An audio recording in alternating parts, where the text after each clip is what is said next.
जिन्होंने बेसरन घाटी में हमारे प्रवासियों को, नागरिकों को मारा था, ये तीनों आतंकवादी ये थे और तीनों मारे गए।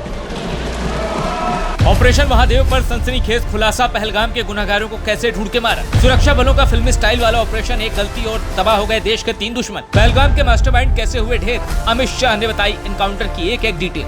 इन 3 दहशतगर्दों को गीदड़ की मौत दी है इंडियन सोल्जर्स ने। श्रीनगर के दाचिगाम के ऊपरी इलाके में ये भीषण एनकाउंटर हुआ और जब आखिरी गोली रुकी तो लश्कर ए तैयबा के 3 दहशतगर्द मिट्टी में मिल चुके थे। जानते हैं ये 3 कौन थे? ये थे सुलेमान, अफगान और जिब्रान। अब इन सभी के प्राण पखेरु उड़ चुके हैं और ये वही लोग हैं जो 22 अप्रैल को जम्मू कश्मीर के पहलगाम में हुए अटैक में शामिल थे। और ये बात खुद केंद्रीय गृह मंत्री अमित शाह ने लोकसभा में कही है, दहाड़ते हुए ऐलान किया कि ऑपरेशन महादेव में पहलगाम के गुनहगार ढेर कर दिए गए। कल जो ऑपरेशन हुआ, इसमें हमारे निर्दोष नागरिकों को मारने वाले तीनों आतंकी मौत के घाट उतार दिए।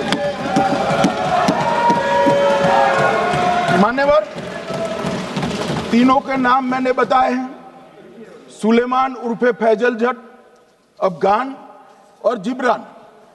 मान्यवर, वो तो एक आशंका थी कि यही लोगों ने घटना की है, मगर मैं बाद में एनआईए की जांच पर आता हूं, एनआईए ने पहले से ही इनको, जिन्होंने आसरा लिया था, वो लोगों को गिरफ्तार कर रखा था।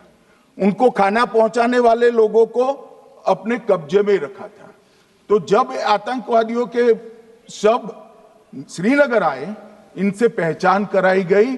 4 लोगों ने पहचान लिया, यही 3 लोग थे जिन्होंने पहलगाम में आतंकी घटना को। मगर हमने इस पर भी भरोसा नहीं किया मान्यवर, कोई जल्दबाजी नहीं की। हमने जो आतंकी घटना स्थान से कारतूस मिले थे, वो कारतूस का एफएसएल रिपोर्ट पहले से करा कर रखा था और चंडीगढ़ सेंट्रल एफएसएल के अंदर बैलिस्टिक रिपोर्ट के आधार पर उनका रिपोर्ट तैयार था। जब ये कल आतंकवादी मारे गए, इनकी 3 राइफलें पकड़ी गई। एक M9 अमेरिकन राइफल थी और 2 AK-47 राइफल थी। जो कारतूस मिले थे वो भी M9 और AK-47 के भी थे, मगर हमने इससे भी संतोष नहीं माना। ये राइफलों को एक विशिष्ट विमान के द्वारा कल रात को 12 बजे चंडीगढ़ पहुंचा गया और पूरी रात फायरिंग कर इसके भी खाली खोखे जनरेट किए गए। 2 खोखों का मिलान किया गया, राइफल की नाली और निकले हुए खोखों का भी मिलान हो गया।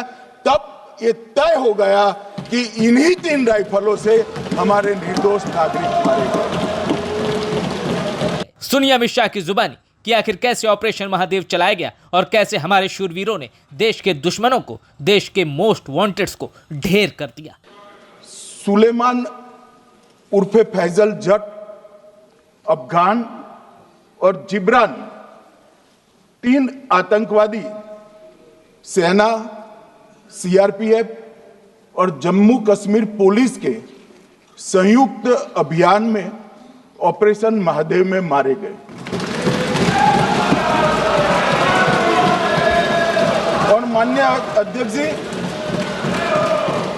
ये जो सुलेमान है, ए श्रेणी का लश्कर ए तोयबा का कमांडर था पहलगाम हमले में, और गगनगिर आतंकी हमले में वो लिप्त था।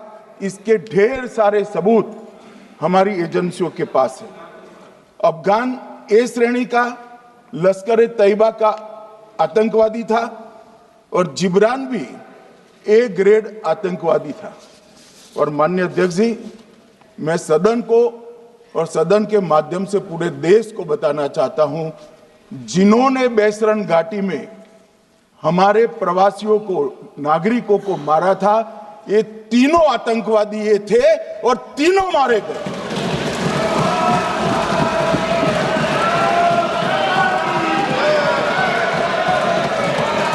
और मान्यवर, मैं आज इस सदन के माध्यम से सेना के पैरा 4, सीआरपीएफ के सारे जवान जो अभियान में शामिल थे और जम्मू कश्मीर पुलिस के जो जवान थे, वो सभी को सदन और पूरे देश की ओर से बहुत बहुत साधुवाद देना चाहता हूं। माननीय अध्यक्ष जी, मैं इस ऑपरेशन महादेव के बारे में थोड़ा डिटेल में बताना चाहूंगा। ऑपरेशन महादेव की शुरुआत 22 मई 2025 को, एक प्रकार से तो जिस दिन हत्या हुई थी उसी दिन रात को 22 मई 2025 को हुई। जिस दिन हत्या हुई थी उसी दिन रात को एक सुरक्षा मीटिंग की गई थी जम्मू कश्मीर में। ये पूछ रहे थे, कोई गए नहीं, सिर्फ राहुल गांधी गए। अब आपकी आंख कौन से चश्मे से देख रही है मुझे मालूम नहीं। माननीय अध्यक्ष जी, 1 बजे हमला हुआ, मैं 5:30 बजे श्रीनगर में उतर चुका था। माननीय अध्यक्ष जी, अरे सुनो सुनो, मैं बताता हूँ ना 22 में, सुनो ना प्लीज, धैर्य रखकर सुनो। हमने आपको नहीं टोका है, सुनना पड़ेगा भाई, ऐसे नहीं चलेगा। माननीय अध्यक्ष जी, नहीं, पर बैठे बैठे मत बोलिए आप भी। माननीय अध्यक्ष जी, माननीय अध्यक्ष जी, 23 अप्रैल को टिप्पणी मत करिए। एक सुरक्षा मीटिंग की गई। सभी सुरक्षा बल, सेना, CRPF, BSF, Jammu Kashmir police, और सबसे पहले उसमें निर्णय किया गया कि जो नृशंस हत्यारे हैं वो देश छोड़कर पाकिस्तान भाग न पाए, इसकी हमने पुख्ता व्यवस्था की और भागने नहीं। अमित शाह के भाषण के कुछ देर बाद समाजवादी पार्टी के मुखिया अखिलेश यादव के बोलने की बारी आई। अखिलेश यादव ने संसद के अंदर सरकार से बहुत तीखे सवाल पूछे। आतंकवादी मारे जाते हैं, हम सब पक्ष में हैं, लेकिन हर जगह राजनीतिक लाभ आखिरकार कौन उठा रहा है? क्योंकि मैं अपनी बात खत्म कर रहा था, अध्यक्ष महोदय ये पूछ रहे हैं कि आज महादेव ऑपरेशन पे मैं धन्यवाद क्यों नहीं दे रहा हूं। अध्यक्ष महोदय, जिस समय समर्थन की बात आई, पूरे देश के जितने भी राजनीतिक दल हैं वो आपके साथ थे। आखिरकार इनकाउंटर कल ही क्यों हुआ?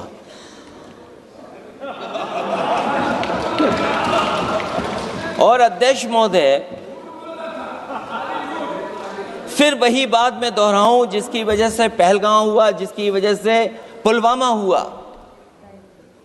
अगर ये इतना ही टेक्नोलॉजी और इन सब चीज़ों को समझते हैं और जानते हैं, इतना ही टेक्नोलॉजी और इन चीज़ों को सब समझते हैं, तो आखिरकार अध्यक्ष महोदय, पुलवामा में जो गाड़ी में RDX आया, वो गाड़ी आज तक क्यों नहीं पकड़ी गई? और शायद भारतीय जनता पार्टी के लोग ये जानते होंगे कि बहुत सारे विभाग सरकार के होते हैं, सैटेलाइट इमेजेस देते हैं। अगर आज भी भारतीय जनता पार्टी चाहे तो पुलवामा में जो गाड़ी आई है, सैटेलाइट इमेजेस से वो पता कर सकती है कि वो किस रास्ते से वो गाड़ी आई थी। आप हिम्मत क्यों नहीं जुटा पा रहे हैं उसके लिए? और फिर पहलगाम में किसी भी दल ने आपके साथ किसी तरह की राजनीतिक बातचीत नहीं की,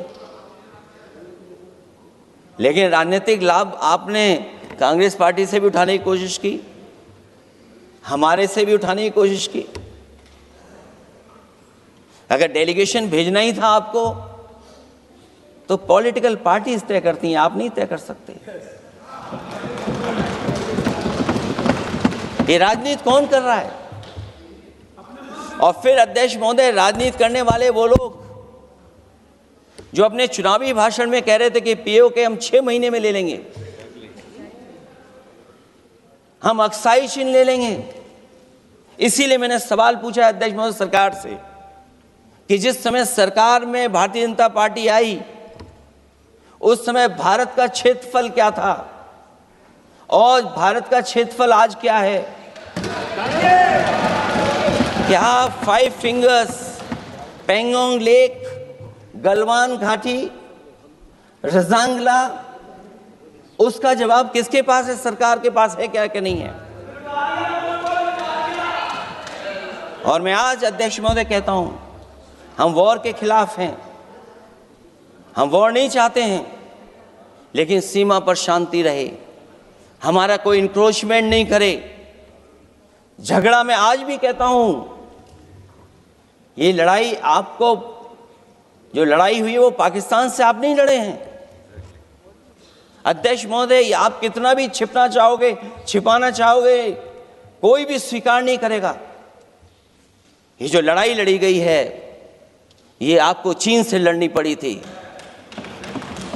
और जो समय आप बताते हैं कि इस समय से इस समय तक हमारी एयरफोर्स और हमारे लोगों ने हमला किया, टेररिस्ट लोगों के तमाम सेंटर्स को ख़त्म किया है, तो हमारे मन में भी एक इच्छा आती है कि हमारे सबसे बेहतरीन एयरक्राफ्ट,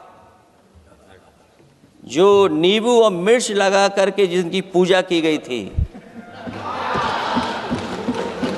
वो कितने उड़े थे। हम और सवाल नहीं पूछना चाहते हैं हम आपसे, मैं केवल इतना पूछना चाहता हूं कि जिन एयरक्राफ्टों को नींबू और मिर्च लगा करके पूजा की गई थी, वो एयरक्राफ्ट कितने उड़े थे। हमें अपनी पूरी एयरफोर्स पे गर्व है। इतने बेहतरीन पायलट किसी के पास नहीं है जितने बेहतरीन पायलट हमारे पास हैं। और हम समाजवादी वो लोग हैं जिन्होंने ऐसा इंफ्रास्ट्रक्चर सड़कों का बनाया था कि अगर कभी इमरजेंसी हो तो आपका एयरक्राफ्ट वहाँ पर उतर जाएगा। और देश में पहली बार सुकोई, मिराज और हरकुलस अगर किसी ने सड़क पर उतारे थे तो वो समाजवादी पार्टी और हम लोगों ने सड़क पर उतारने का काम किया था। सही बात।